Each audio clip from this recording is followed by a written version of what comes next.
War in Ukraine. The White House considers more military aid as the United Nations calls for a ceasefire. Judicial ethics.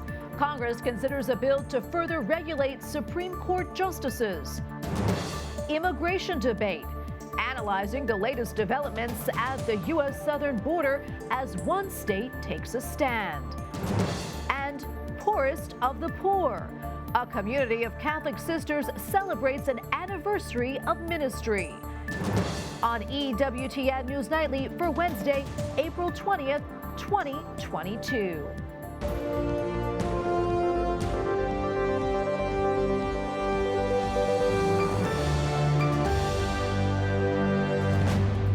Thank you so much for being with us tonight. I'm Tracy Sable. The United Nations is calling for a ceasefire in Ukraine during Orthodox Easter. Secretary General Antonio Guterres proposed a 4-day humanitarian pause in fighting starting tomorrow to coincide with Holy Week in Russia and Ukraine.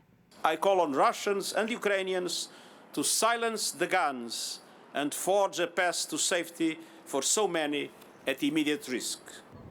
The United Nations says a ceasefire would allow citizens to evacuate war-torn areas and allow aid to reach those in need. The UN says more than 12 million people require humanitarian assistance in Ukraine. Russia has reportedly rejected calls for a ceasefire.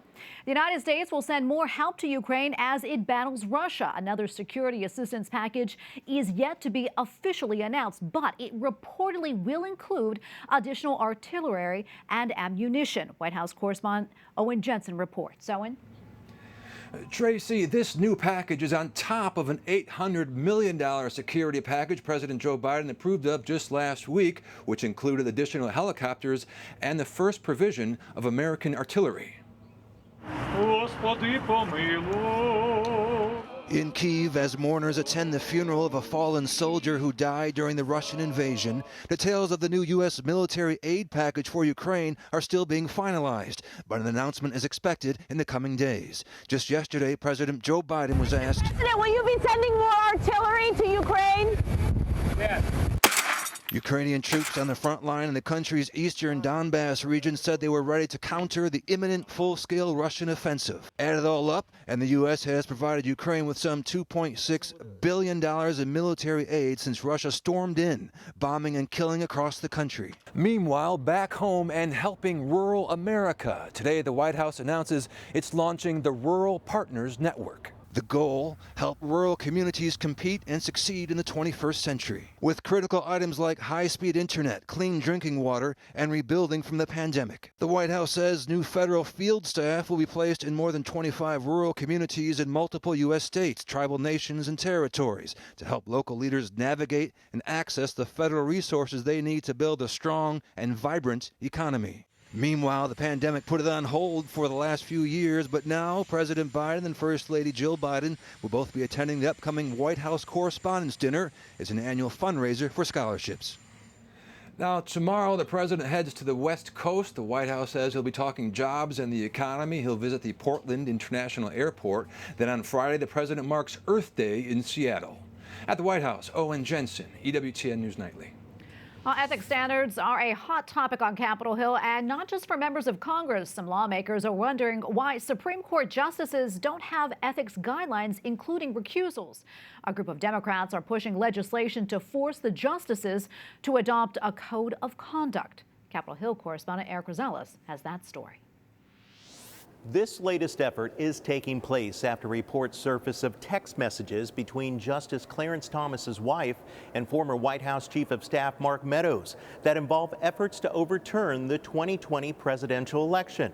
Democrats say that justices need ethics standards just like any other courts and Congress. The Supreme Court shouldn't be given some special pass because it is the highest court.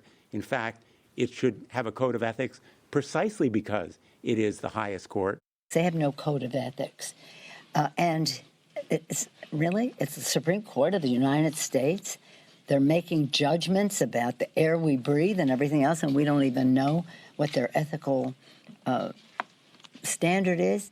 Some Democrats are sponsoring a bill requiring clear, enforceable standards for justices to recuse themselves from hearing cases when they have a financial or personal stake in the outcome. A Supreme Court justice is now not required to address why he or she doesn't think he or she needs to recuse. And if a party thinks that they really ought to have recused, they have no recourse. Republicans call it a power grab. Each of the 9 justices should feel free to make every single judicial decision they make with total independence and complete freedom. What cases they hear, how they hear them, how they rule, whether and when they recuse themselves. Another bill would require justices to report all trips. This involves lodging and travel and meals and entertainment. The American people have a right to know this. And so this is about transparency. Democrats tell me from 2011 to 2014, all 9 justices took a total of more than 265 trips, completely paid for by outside special interest groups.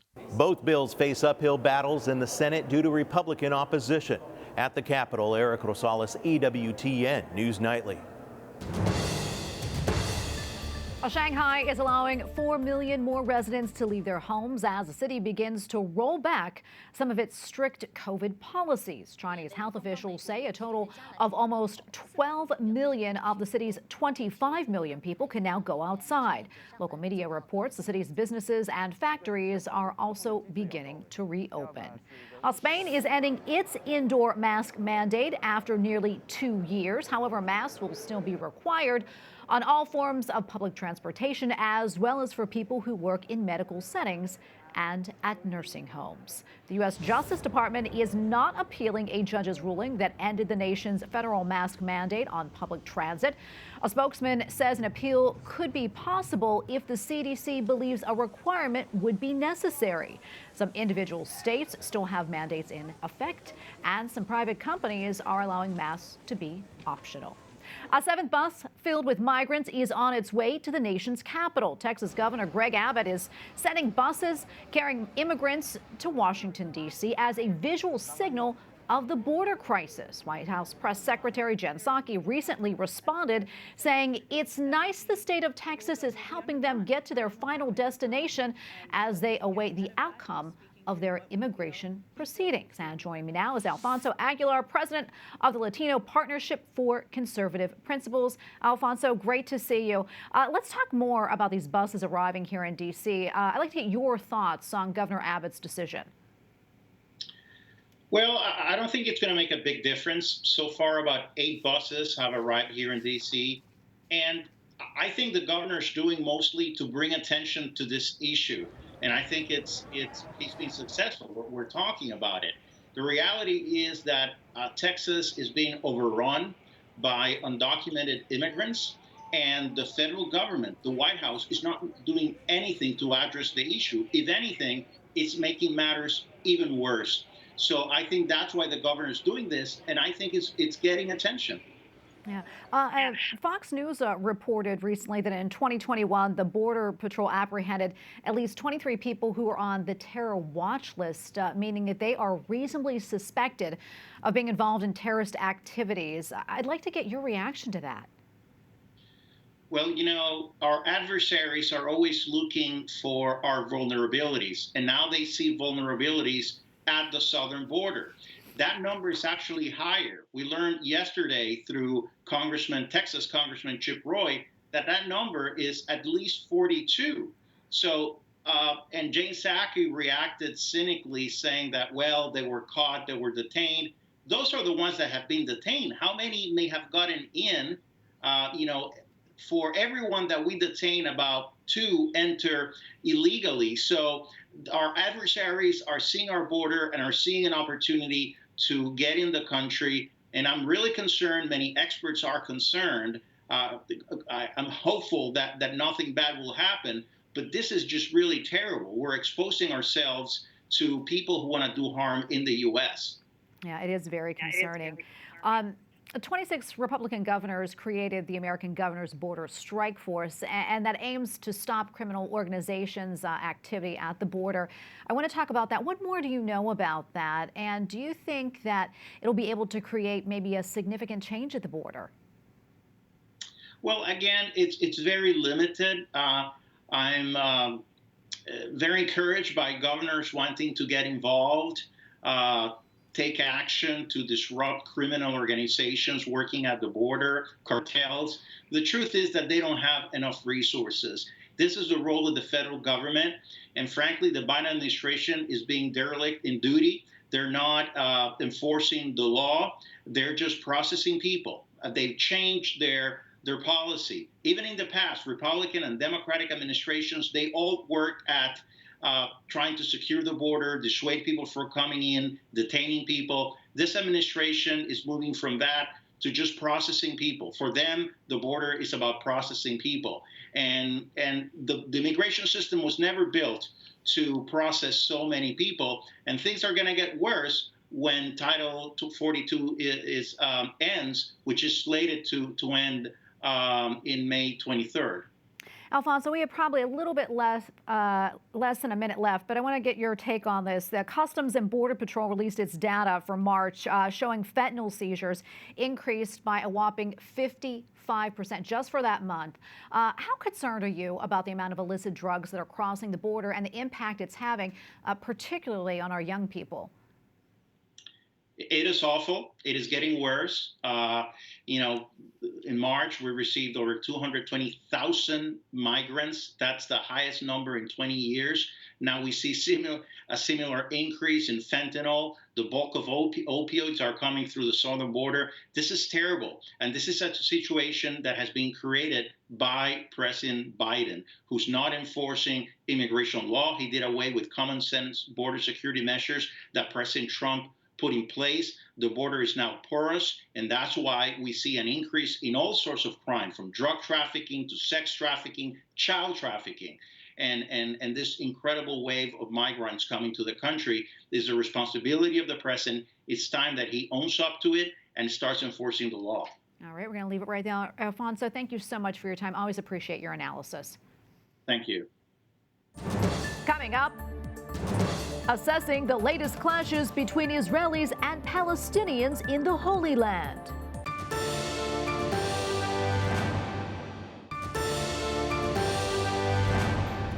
Pope Francis reminds the faithful that it is a grave sin to discard the elderly. È la via del onorare chi ci ha preceduto. This morning at his weekly talk, the Holy Father highlighted the importance of honoring the elderly. The Pope urged, quote, "Please care for old people because they are the presence of history, the presence of family." This was the first weekly talk held in St. Peter's Square since the COVID pandemic started. A diocese in southern New Jersey has reached an agreement with some 300 alleged victims of sexual abuse by clergy. The Diocese of Camden will pay more than $87 million as part of a legal settlement. In a statement, Bishop Dennis Sullivan expressed apology to those who suffered, pledging such abuse would never happen again. Here in the nation's capital, U.S. Secret Service officers shot and killed a man attempting to break into the home of Peru's ambassador to the United States. Officers responded to a report of a burglary in progress and found a man smashing windows at the house earlier this morning. The incident is under investigation. Tensions between Israel and Palestine are on the rise. The Jewish holiday of Passover began on Friday, just 2 weeks after the start of Ramadan, the holiest time for Muslims. But the violence between the two groups did not stop. Over 150 people were injured at the Al-Aqsa Mosque located at the Temple Mount. More incidents have occurred this week, including Molotov cocktails being thrown into the mosque this morning. And joining me now to discuss is Rabbi Yaakov Menken, Managing Director of the Coalition of Jewish Values. Rabbi Menken, welcome back. Always so great to see you. Let's talk a little bit more about these recent incidents and why you think that we are seeing this wave of violence now. Well, as always, it's a look for a pretext. Whenever anything happens that they can use, whether it's a legal court battle as it was last summer, or the efforts by a group of extremists to bring a goat onto the Temple Mount and sacrifice it. That was a pretext for violence against the Jews. Now, it happens to be that, speaking as a religious person, we are not allowed to go and sacrifice an animal on the Temple Mount today for our own religious faith. But when you think about a matter of religious freedom, where is the threat? Where is the provocation? Where is the violent intent when a group of Jews come up on the Temple Mount and kill a goat? That's just not the way it's done for those who actually value freedom of religion. But these young men gathered in the Al-Aqsa Mosque prior to prayers early in the morning with violent intent. They brought in large boulders, they brought in firecrackers and other small explosives. And their goal was to throw those rocks, break the rocks apart, and throw them down on Jewish worshipers below to murder as many people as possible. It is not surprising, and in fact, the duty of any civilized nation to prevent that violence from happening, and that's what the Israelis did. Notice how the Arab media is now reporting that as Israeli violence unprovoked against innocent Arabs. It's simply not true. Another thing I want to touch on, and something I know you know about as well, over the weekend, 3 Orthodox Jewish men were walking through Jerusalem's Old City. They were heading to prayer, and they were attacked by Palestinians. What more can you tell us about that? Well, it's all right there on video. I have myself walked that path any number of times. It is through the middle of the Arab quarter, but again, we're talking about a civilized country and supposedly civilized people. It's like saying, I hate to put it in such drastic terms, but here in America, it would be like a white neighborhood saying black people can't walk through. It's that disgusting. And so here you had a group of Jews who were simply going through to pray. They had no desire to make any sort of political statement or provocation. There was none of that. They were just going to pray. And for that, they were attacked. You know, something else happened today, actually, that I want to get your take on. Israeli police blocked what they say are far-right protesters from reaching the Damascus gate. Can you talk to us more about that and what that signals, how significant that is? Well, there are numerous things that the Israeli government does not allow, but really, when you think of it from a simple matter of civil rights, ought to be permitted. Again, it really ought to be permitted for a Jew who wished to go up on the Temple Mount, even though religiously I would say that should not be done. As a matter of civil rights, of course a Jew should be able to go up on the Temple Mount and pray. But there isn't that level of religious freedom for Jews. Well, here similarly, they wanted to stage an entirely peaceful demonstration, basically saying, we have rights in this country, we get to walk peacefully here, you got to let us do this. And the police wouldn't allow it to happen because they were afraid of what the reaction would be and the violence that it would provoke from the other side, which is, again, looking for any pretext. Rabbi, we have about 30 seconds or so left, but quickly, before I let you go, what else are you following? Well, there's an interesting, I don't know if you've seen the scandal involving the Libs of TikTok account. It turns out that the Washington Post targeted an Orthodox Jewish woman, mentioned she's an Orthodox Jewish woman, and then denied that the fact that she's an Orthodox Jew was a personal detail. It's going on here, too. It's really that offensive. Well, Rabbi, as always, great to have you on. Thank you so much for your analysis. We always appreciate it. Thank you. Up next, a Catholic congregation marks an anniversary of its ministry to the poor and remembering the birthday of our EWTN Foundress.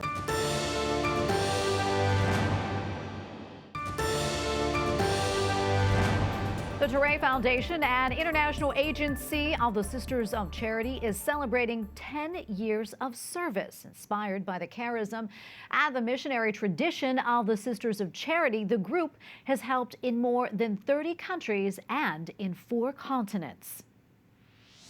Joining us now is Sister Maria Luisa Caruso, coordinator of the Thouret Foundation. Sister, thank you so much for your time today. We appreciate it. Can you tell us more about your foundation and the figure of Saint Jeanne-Antide Thouret? Yes. Saint Jeanne-Antide Thouret is our founders. We are the Sisters of Charity of Saint Jeanne-Antide Thouret. She was a lady who founded our congregation in 1799 in Besançon in France. And from there, actually, our congregation is spread all over the world in 30 countries, different countries, and 4 continents. And according to her spirit, that is a charism of the congregation, the Thouret Foundation was founded 10 years ago, exactly the 4th March 2013. And in these 10 years, we had the possibility to develop some projects in many of our missions that are present in different countries. And the goal of this foundation is one of develop not only the project, but develop the people towards whom the project and the congregation is working for. What we would like to with our project is to make the people grow in their education, in their position in the society, make them main protagonists of their life. For this, the Thouret Foundation helped a lot of children, a lot of women, in a special way in countries where the women are not so much appreciated and not so much considered in their society. And Sister, you mentioned you're celebrating 10 years of activity there. Are there any type of particular initiatives that you have organized for the anniversary? In these years, we will have different webinars according to the different kind of services and projects that we have got. And we have also different it is one special event. It will be according to the feast of Saint Jeanne-Antide Thouret, that it is the 23rd of May. And we will have a presentation of an exposition of photos of our projects and a special event of the children of our school, a school that we have got in Naples, where we have got in reality the place founded in Italy from Jeanne-Antide Thouret. So these children will develop a small musical in which they will tell the story of Thouret Foundation, and then we will have some photos telling the story of our project. And Sister, before I let you go, can you tell us what else you're working on? In a special way, during all this year, we will present the project that we took as a model for the project of the Thouret Foundation in these years. That is called Jeanne-Antide Center. It is a center in SAR, in Chad, where we are present since different years. And this center is a center which welcomes girls coming from poor families or families who are far from the city, and they are not in the condition to support the girls in their studies. Well, Sister, thank you so much for speaking with us about all of this and all that you do. We appreciate it. Sister Maria Luisa Caruso, coordinator of the Thouret Foundation. Thank you again. God bless you. Thank you very much. Thank you to you for inviting us. Thank you. We appreciate it a lot. And finally tonight, we celebrate our EWTN Foundress Mother Angelica on what would have been her 99th birthday. We remember how Mother Angelica taught us the way to heaven. We got to change. You can't go to heaven hating somebody. It would no longer be heaven. Be someplace else. Forgive now. Love now. Be compassionate now. Be patient. Our mother passed away on Easter Sunday back in 2016. And we thank you for watching tonight. For the entire EWTN News Nightly team, I'm Tracy Sable. Good night and God bless.